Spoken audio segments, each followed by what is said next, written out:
The Jet Sweep Show with your co-hosts Will "It's Harris Time" Harris and Josh "Smokey-Hell NFL" Nelson. Strap in, folks. You are cleared for flight in 5, 4, 3, 2, 1.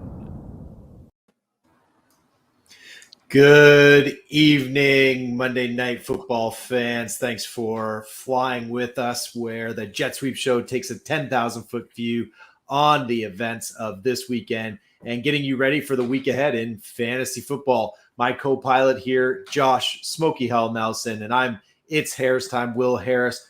Josh, how the hell are you, man? Oh, I'm fantastic because my Cowboys are shredding these Eagles like it's some kind of prepared bird poultry dish. I don't know. What can you cook with eagle? That must be illegal. But I'm on cloud nine right now, man. My Cowboys are looking good. It's Monday Night Football. For the first time, I've watched Eli and Peyton doing their broadcast. Man, kudos to them. I'll be definitely watching that again. How about you, man? Yes. How you living? I'm doing great, man. Zeke's eating, so I'm a happy camper. It's good. We're rolling here. We're 3 weeks in, and this is my favorite time of the week, being able to jam with you and talk some football. For those that are tuning in for the first time, we're gonna get you back on track for the second half of this game, get you set up with some waiver wire targets for this week ahead, and break down what happened over the weekend. First off, though, Smoke, I hate to start it off on this note, but some sad news in the fantasy football industry with the passing of Mike Tagliere. Really sad news. He was a foundational person in this industry that will be sorely missed. Just exuded positive energy. I didn't know him personally, but you always just got this feeling from Tags whenever he spoke that he was genuine, he was doing good, and he really loved what he did. So rest in peace, Tags. Yeah, and a shout out of strength to Tabby and his family there, man. It's crazy. He was the same age as me. Has a boy that's a year older than me or than mine, and when I got home after I found out at work that day, I broke down. Because I see my son, and it's like I know he's not going to get that opportunity, and it hits so close to home, and he positively touched the lives of so many. So I just mean, and to tie it into the Cowboys tonight, man, my favorite memory Tags will always be watching him live covering the draft last year, and when the Falcons pass, and he was just flabbergasted and pick 17 comes up and he announces Cowboys take CeeDee Lamb, and I just almost put my fist to the roof. I was so happy, and that's just kind of a shared memory, and I'll always forever think of Tags whenever I'm thinking of CD. Just kind of forever linked in my mind. So shout out to you, Tags, man. We're gonna miss you. Absolutely.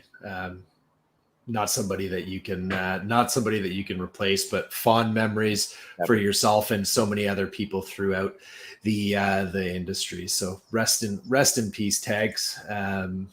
You'll be missed. One thing that we probably will not miss is just this continued injury onslaught that we're experiencing now that we've had a full off season to fully train.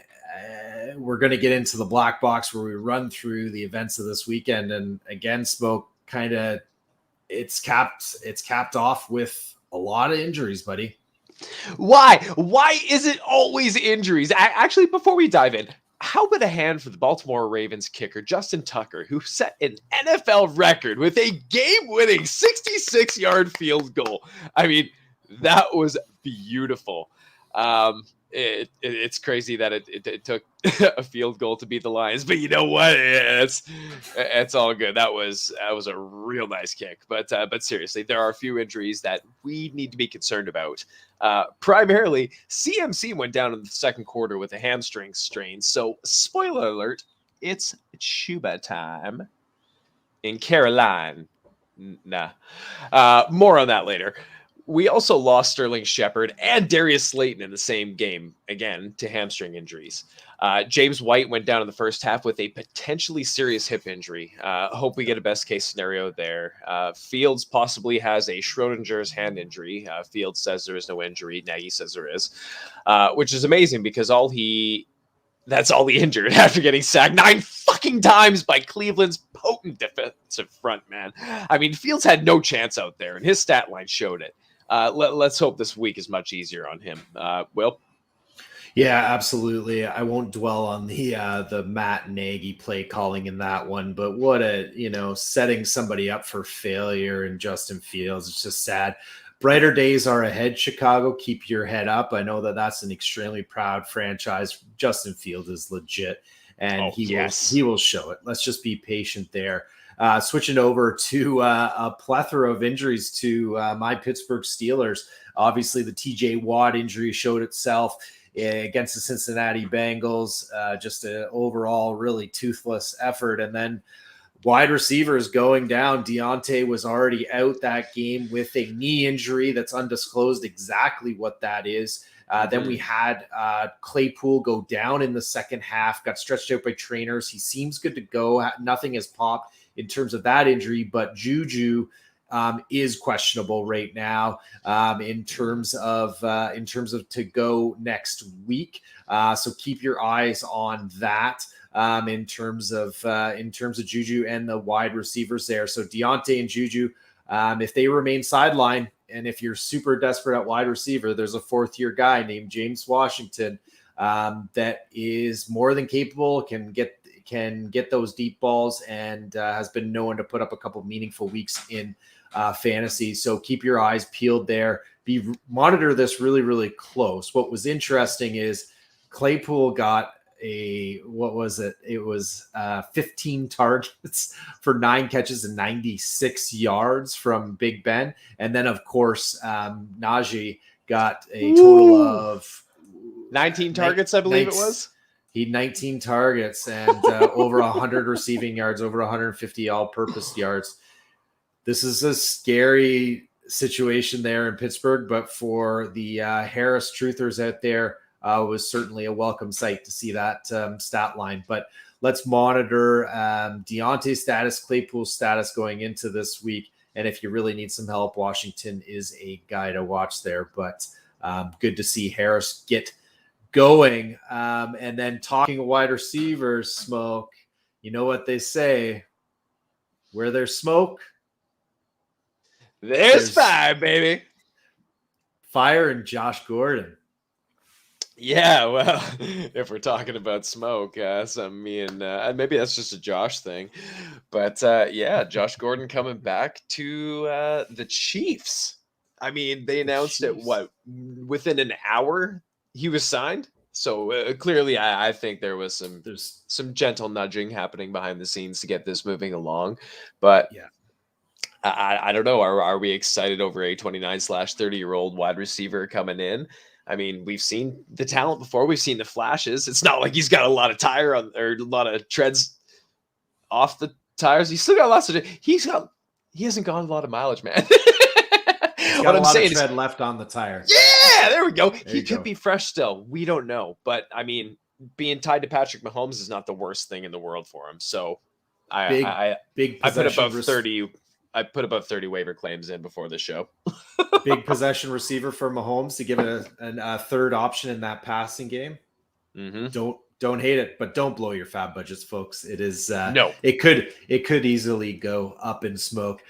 So next we've got the flyby looking at the top performance for each skill position as of Monday morning.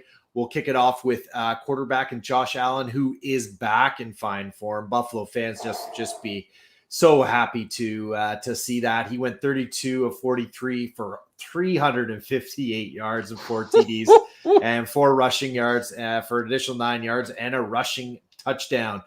Smokey and I were talking about it. If you're up against him and his 40 plus PPR points, you're probably in the L column. And if you're not, then you've got one hell of a roster. Yes, I think that Smokey is on the receiving end of that in the Canada Cup from the It's Harris Time squad. Looking at running back number one performer as of Monday morning, my boy right here, Najee Harris, 40 rushing yards, 14 carries, but in that receiving game, 102 receiving yards on 14 receptions, 19 total targets, just absolutely insane.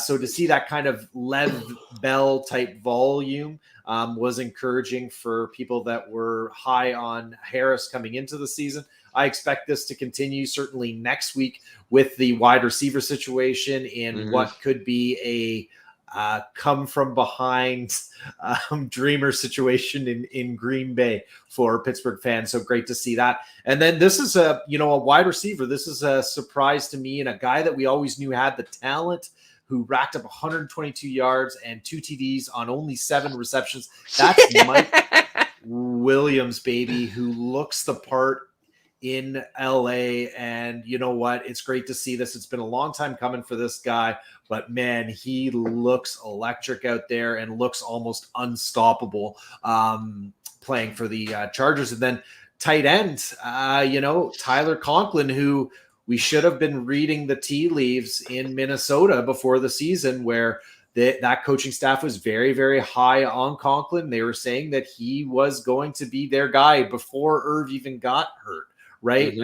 I ignored that because I've been drinking the Irv Smith tea that my buddy Gymnastic has been pouring for me for the last 3 years since being drafted. But Conklin put up 70 yards and a touchdown on 7 receptions. So certainly somebody that might be out there on waivers that you want to add, because tight end is an extremely miserable position. And that brings us to Puff Puff Pass, which is the Jet Sweep Show's patented, not patented, waiver wire piece. Patent pending. So we're going to puff on 2 players that we're picking up on waivers and one that we're passing on. And Smokey, I got to say right out the gate that, man, I missed on our pass last week where I expected – it was early in the week, though, and Josh Jacobs hadn't been ruled out. He was still questionable on Monday, not to make excuses. But Mr. Peyton Barber got some of that Marshawn Lynch beast mode going to put up a very productive day in fantasy with over 100 yards on the ground and a TD, I believe, as well. So, hey, this is sometimes just how the cookie crumbles in fantasy football. We get some stuff wrong. We were puffing 2 last week on Zach Pascal.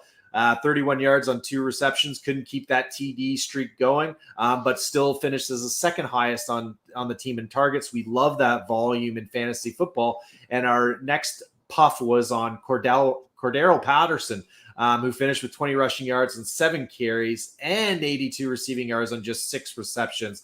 So he also put up 40 return yards, so that's good on the special team side. So I would say that was a successful puff. And I'm not ready to write off Zach Pascal because Paris Campbell remains out and Michael Pittman can't do it all himself. Smokey, who do you got for us this week? All right. So this week, I kind of gave a spoiler alert with the hat here. A beautiful piece from VeridianGlobal.com. That is VERIDIAN Global.com, where you can find the best in football apparel. I'm not just talking fantasy football apparel. I'm talking real football apparel. We got you got player designs, you got team designs, you got your favorite fantasy football brands. They're all on there. We're on there. I mean, it's crazy. You guys have over what 1,500 designs on there, something like that. I can't even keep track of it anymore. But anyways, like I said, my first puff this week is Mr. Chuba Hubbard, who's only 39% rostered on Sleeper, except for leagues that I'm in because I've got him everywhere. With what is expected to be a multi-game injury to the hamstring of one CMC, Hubbard was the next man up, taking the bulk of the backfield load from the second quarter on. He had 11 carries for 52 yards, as well as 27 receiving yards off 3 receptions. We all saw how Mike Davis feasted last year in McCaffrey's absence, and Chuba's got more juice than Davis did. Plus, he's Canadian, so we're obliged by Canadian content rules to either include him or Claypool on every episode. So I think we hit both those there. With his nougat soft schedule for the next 5 weeks, I am confident in plugging Chuba into my flex spots. Number 2, we're actually going to go to kind of a different position, but not, because it's another dual positional eligible player for the second week in a row. My second recommendation is only 21% rostered on Sleeper, and is Mr. Demetric Felton. And I hope I am saying that right. If not, apologies. The rookie out of the 6th round, Demetric Felton, who aside from OBJ was getting most of the fantasy receiver relevance in Landry's absence this week. That absence, by the way, will be at least another 2 games until Jarvis can come off the IR.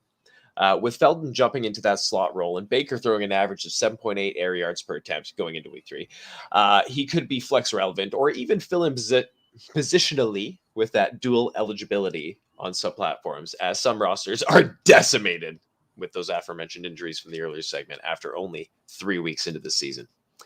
My pass this week is painful, as last year he was a deep sleeper darling of mine, but it is Lions sophomore wide receiver Quintez Cephas, who is 85% rostered on Sleeper. The only pieces of Detroit I want in fantasy right now are Swift and Hawkinson, as we know their roles are relatively safe. Did you know that Swift is the RB3 right now? That is beautiful. That is value. That is a running back I've got a lot of. Me too. But we know their roles are relatively safe, man. Hawkinson's getting his. Swift is getting his. Cephas isn't someone that you can depend on for reliable points or even upside at your flex position. I would rather take the upside on a Marquez Callaway, who had a beautiful touchdown reception in yesterday's game. Cephas should not be rostered unless it's, the rosters are deep or the league size is huge. Dynasty rosters are a different story. I would still stash him there. But other than that, man, shallow benches, regular leagues and stuff, I'm passing on Cephas. Yeah, and we've probably got Tyrell Williams coming back at some point to play his 2 or 3 games before getting injured and fading off into the sunset. But thanks, Smoke, for running us through that. The football game is back on, folks, so we want to thank you for flying with us this week, and we wish you the best in piloting those waiver wires and your fantasy football matchups this week. Until next time, we're the Jet Sweep Show. Hit us up on Twitter at Jet Sweep Show. Let us know how our advice helped you. Till then, happy football. Go Cowboys! Thank you for tuning in to the Jet Sweep Show.